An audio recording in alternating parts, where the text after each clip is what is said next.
precautionary measures tayong lahat. Mga estudyante, lagi kayong magdala ng payong, kapote, hanggat maaari may bota para makaiwas tayo sa kahit anumang sakit.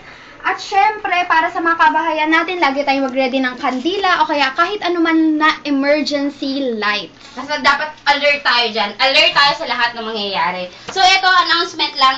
Inaanyayahan po namin kayong manood at sumuporta sa Pride of PL Moon ang Kasibulan sa patimpalak sa palabas ng Showtime. Sa July 24 na po yan sa Inares Center, Antipolo. Manood po kayo, suportahan natin, Kasibulan.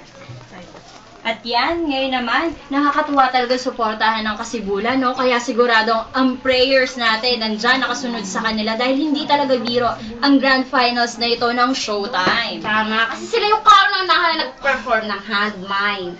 Kasi di ba nagsunod-sunod na after yun nila. Go Kasibulan! Go!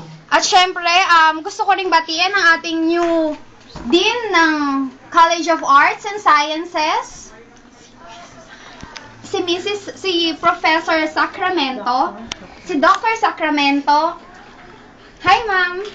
Hello po. Professor Jason Sansabatu. Hi, sir. Yes. Sa lahat ng mga mascom ng PL Moon, kamusta kayo dyan? Yes. So, lagi lang ang kabayanan, ang kilos kabataan, may say ka.